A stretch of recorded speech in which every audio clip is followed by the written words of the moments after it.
Thanks for listening to the Tech Tools for Teachers podcast, where each week we talk about a free piece or two of technology that you can use in your classroom. I'm your host, Shanna Martin. I'm a middle school teacher, technology coach, and personalized learning coordinator. What is so funny? I'm being stared at while I talk. Oh, you're just so beautiful when you podcast. Awkward. So today, episode 23. Episode 23. It's a mini episode. Little teeny bitty episode. Why? Because it's a long weekend. Yeah, because that's what we do on long weekends. Yeah. 3-day weekends. We do a mini episode instead of a full episode. Right. So we have a long weekend too. Yes, we hope you were able to enjoy your Memorial Day weekend and paid some respects and now are ready to get back at it as we slide into the end of the year. Ooh, look at you being all slick with the theme for a mini episode. How'd you like all those dings last week too? With the I wonder if anyone tallied the dings from last week. All the puns. I don't even know how many I had in there. Did anyone ding? If you counted the dings, let us know. Because we'd love to hear if somebody actually counted the dings from all the times you said flip last week. Tell you what, first person to get the amount of dings correctly will receive a free Tech Tools for Teachers podcast sticker.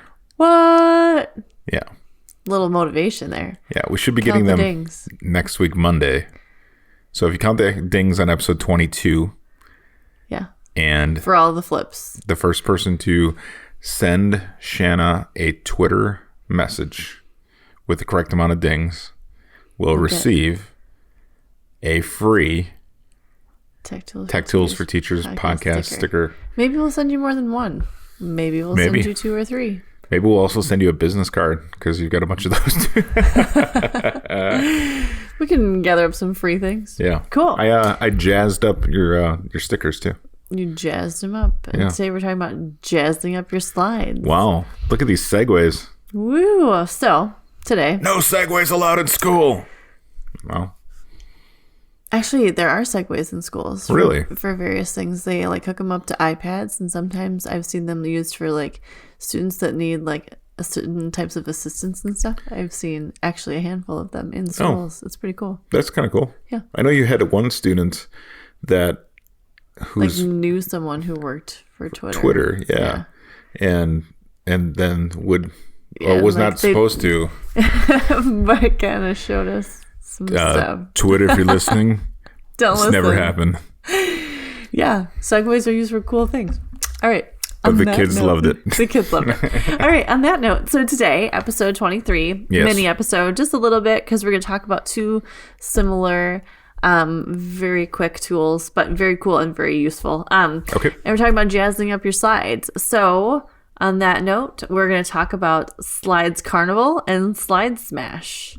I'm hoping that you're familiar with one of them, if not both. One sounds very fun. The other quite aggressive. It does a little bit.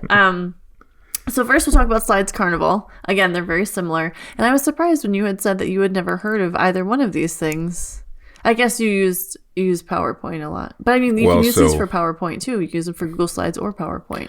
We use Keynote and we have a gang of designers. Right. Your whole job is about designing presentations. So well, I guess I'm not designing presentations, but designing things we get paid to do this. Hey, and I'm going to show you how to do it for free. Yeah. Look at that. Putting you out of business. So, Google Slides. We don't do a lot of teachers' PowerPoints, but... Google Slides Carnival. Yes. I shouldn't say Google Slides. It's just Slides Carnival. You go to the website, slidescarnival.com. SLIDESCARNIVAL.com. Slides Carnival. Mm-hmm. Kind of I chew on it when I talk about it. And what it does is you're able to pick templates, pre-done templates for your Google Slides or your PowerPoint slides. Or your Canvas. Canvas, you have to have a premium subscription to Canva to upload them? No. Well, Canva's a newer addition to it. So it'll connect to Canva slides sometimes, but not all the templates. So it's for student purposes, the easiest way to do it is to go through their Google Slides because they already have the Google account. Okay, yeah. Then you don't have to mess around with a Canva account. If you do have a Canva account, there's a whole nother like animal with Canva that you can do presentations through them. Sure. So with Slides Carnival, you can sort by color. You can do formal, inspirational, creative, simple. They have all these cool little just like ways of sorting their templates. And then you just scroll through and you find one that you think is interesting.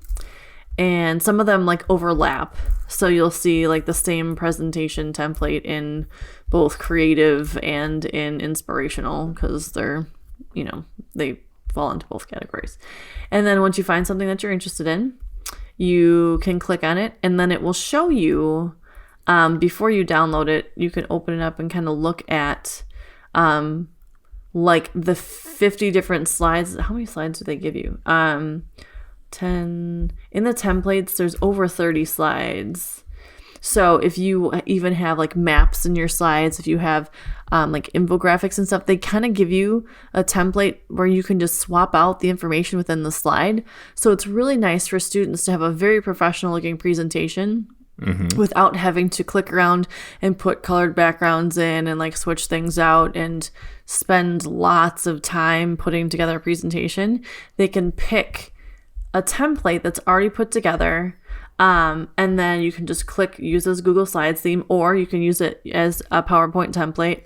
Once you click on it, it'll make a copy of it, and then it puts it right into your Google Drive, which is awesome. And then you just delete out their words and put your own words in, or delete out their information or put your own in. And it works just like a regular Google slideshow then. So you can duplicate slides that you want to use and then delete out all the templates that you don't want to use.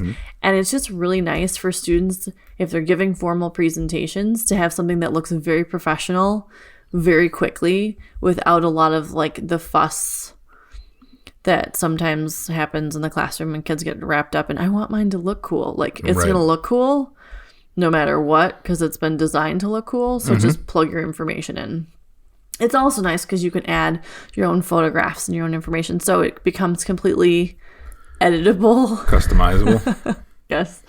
And it's very cool. And actually on the website, when we kind of load this page in, I use it frequently for all the presentations that I give because if I'm giving something to the staff and I want it to look nice, but I care more about the content that I'm talking about versus spending lots of time on the beauty of my presentations. So I'll use these templates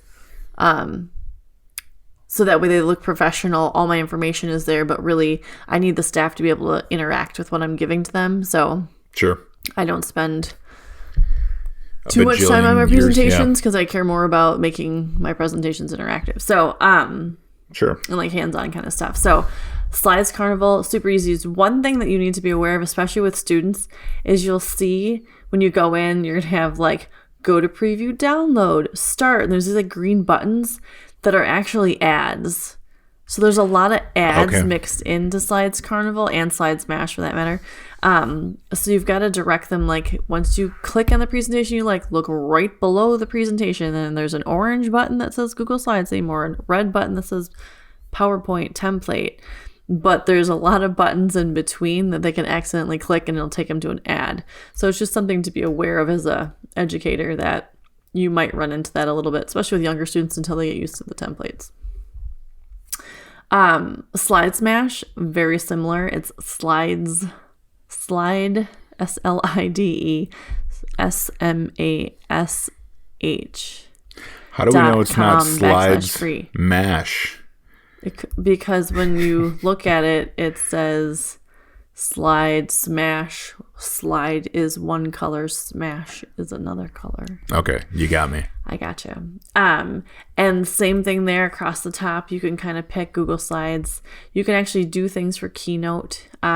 You do have to be aware that Slide Smash, you like earn credits and stuff. So you just have to be aware that some of them are not always free. Okay. You just have to kind of keep an eye out for that. But most of them are. You just find your template. What's different in this one is that you scroll down amongst all the buttons, you look for the blue button that says like Google Slides, and that's where you make your copy. So it's a little bit different to use, but it's very similar. It's different to download, I guess, between Slide Smash and Slides Carnival, but the templates are similar in how you download them, and then you can edit everything. You will also find, too, that some of them are very similar between the two websites, which I've come across, like, oh, I like the watercolor one. And I'm like, oh, look, your watercolor one is almost the exact same as the other watercolor one. But they're pretty nonetheless. So if you want, for a teacher, if you're putting together presentations and you want them to look professional and you don't want to spend a lot of time prettifying your slides, use a template. If you don't want to prettify that. If you want your students to be able to bust out something super quick and professional looking, it's a great place to start. My stepdaughter, your child that's in our house. Daughter. I've introduced her to Slide Smash, and she uses it probably for 90% of her presentations for high school because she just wants to look different than other students. So her templates don't look the same as everybody else's. Yeah, well, it's no secret that Google Slide default templates are hideous. Yeah. And the thing is, and they are hideous and everyone wants to change them. But again, kids changing templates, they can be super creative and they come up with some really cool ideas. But at the same time, that also takes lots of time. Yeah. And if you just want to know what they know, like their content, and if they're able to, like, what they're sharing with us, and we don't want to be distracting with videos and sounds and zooming in and out and fading around and twirling and all these things, just find a super cool professional looking template. That's right. And it'll make you stand out for everybody else. That's all you got to do in this world actually to be successful is find a good template and follow it. That sounds like the lamest thing ever. Don't follow a template unless you're putting it together in your Google Slide. Do what you got to do.